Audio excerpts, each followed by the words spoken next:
Baik, kita mesti menang. Dua fokus utama yang perlu kita bincangkan juga dengan anda pagi ini. Satu, bagaimana cara untuk memastikan pematuhan SOP dan terus memberikan kesedaran tentang pengambilan vaksin untuk melandaikan graf COVID-19.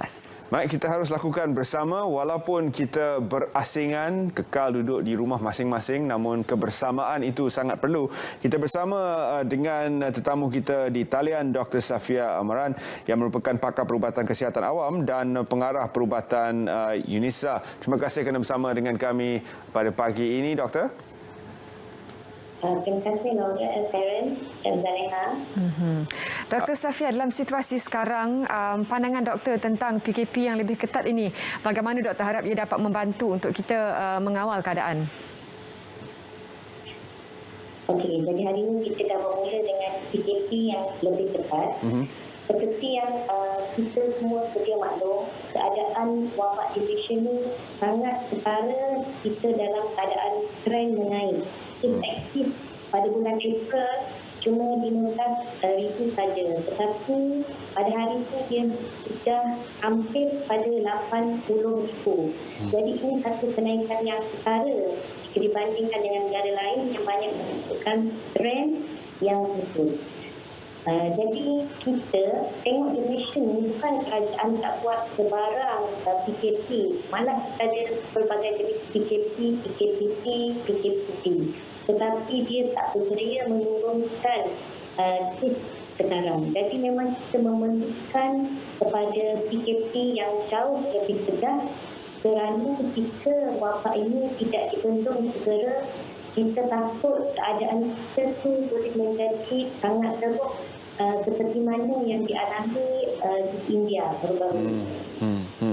Itu adalah keadaan yang kita tidak mahu sama sekali berulang di Malaysia, dan alhamdulillah kalau kita lihat jumlah kes baru hari ini berkurangan sedikit berbanding semalam, dan semalam kita mencatatkan penurunan yang agak ketara berbanding dengan jumlah kes yang baru dicatatkan pada 2 hari lepas, 9,000, yang merupakan satu angka yang begitu tinggi.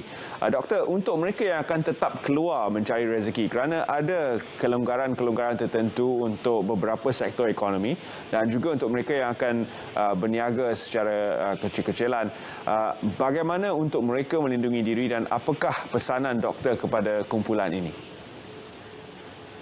Pesanan yang paling ringkas sebenarnya ialah mesti ikut SOP. SOP, SOP, SOP. Kuncinya memang di situ. Jika kita boleh mendisiplinkan diri kita untuk mematuhi SOP yang telah ditetapkan di kerajaan, ini memang terbukti boleh mengurangkan risiko jangkitan. Tetapi yang menjadi susahnya ialah kadang-kadang kita rasa malas dan susah untuk mengikuti SOP itu. Jadi pesanan saya bagi mereka yang terpaksa keluar bekerja, patuhilah SOP. SOP itu daripada dulu sampai sekarang tak banyak perubahan. Kita kena pakai mask, sentiasa jaga perjarakan dengan orang lain, jaga kebersihan tangan dan anggota muka, elakkan berada di kawasan yang sesak, elakkan bersuara rapat dan elakkan ruang yang kita rasa kecil dan yang sesak. Doktor, ada juga yang mungkin berpendapat bila mana setengah polisi itu dibuat, sejauh mana sebenarnya pandangan dari pihak perubatan itu diambil, kerana frontliner kita yang banyak berhadapan dengan para pesakit dan mereka yang telah tewas dengan COVID-19. Jadi bagaimana lagi boleh dihadkan ataupun diperketatkan lagi situasi sekarang? Okey, jadi COVID ni kan memang satu penyakit yang baru, satulah. Dan bila untuk frontliners tu, kita ada pelbagai kategori frontliners dalam kita menghadapi COVID ni. Ada frontliners perubatan, ada frontliners kesihatan, ada juga frontliners keselamatan.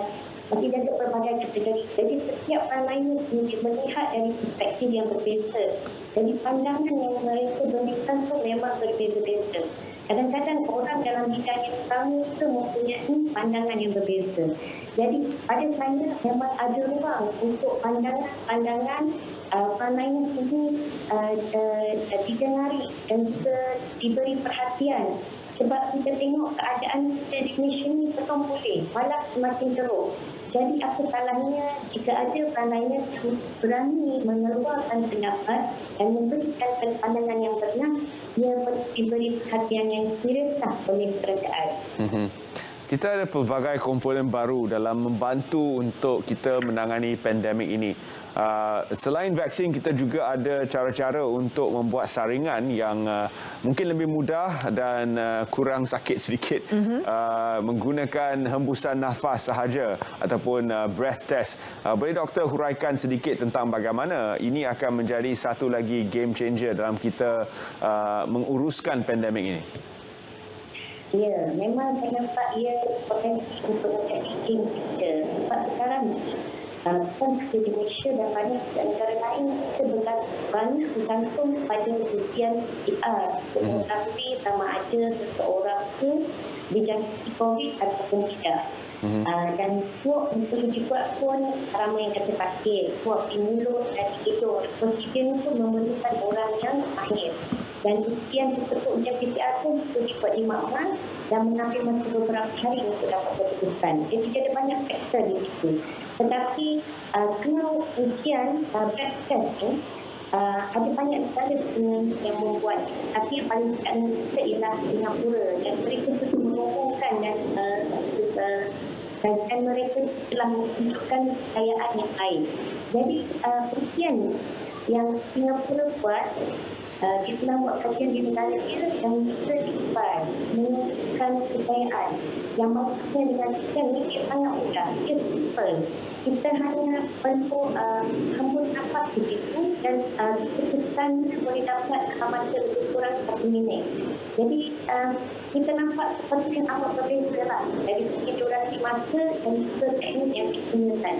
Jadi kalau kita akan aplikasikan test ini, dia akan menjadi satu saringan yang amat cepat dan mudah boleh membantu kita dalam banyak keadaan. Doktor, kalau boleh kita ambilkan juga dengarkan pandangan doktor sebagai soalan terakhir untuk segmen ini. Dalam usaha kerajaan untuk mempercepatkan usaha pemberian vaksin kepada masyarakat, kita juga dapat tahu baru-baru ini terutamanya di Pantai Timur ramai yang tidak tampil untuk mendapatkan vaksin mereka. Jadi apakah pandangan doktor sekiranya satu unit dimobilisasikan ke kawasan-kawasan ini untuk memudahkan lagi pemberian vaksin kepada mereka yang berada di kawasan di sana? Ya, setuju dengan pandangan Saleha tu. Okey, macam vaksin kan kita kena faham, kita akui dan kita recognize kerajaan cuba sekali upaya untuk menjalankan proses vaksinasi yang berkesan. Tapi ini adalah sesuatu yang besar dan sesuatu yang baru. Jadi selepas pelaksanaan proses imunisasi ini, kita boleh nampak beberapa kelemahan yang ada. Pada saya, kita jangan melihat komen-komen tentang vaksinasi ini dari sudut self-defense ataupun nak defense diri kita, tapi kita menggunakan kaedah design thinking di mana apabila kita nampak ada kelemahan, kita terus fikirkan bagaimana untuk atasi kelemahan ini.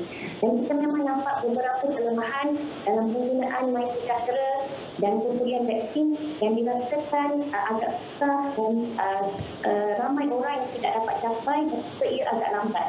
Jadi sekarang ialah masanya untuk kita menggunakan berbagai strategi, baik menggunakan PPV statik ataupun PPV mobile. Jadi kita mesti buat outreach program kepada orang-orang yang tidak mencapai internet, tidak mencapai notifikasi yang ada kesedaran untuk bergerak dari satu tempat ke satu tempat yang lain. Jadi kita menggunakan berbagai agensi dalam dan bukan monopoli lah dalam pengurusan vaksin. Saya rasa ruang untuk itu sedang disesuaikan sekarang dan kita sangat terujalah menunggu hasil keputusan penglibatan lebih banyak pihak dalam pemberian vaksin menggunakan berbagai cara supaya capaian vaksin ini lebih menyeluruh dan lebih ramai orang dapat divaksin dalam masa yang dekat. Baik. Terima kasih doktor kerana sudi bersama kami dalam Selamat Pagi Malaysia. Terima kasih juga kepada Saleha. Baik, tadi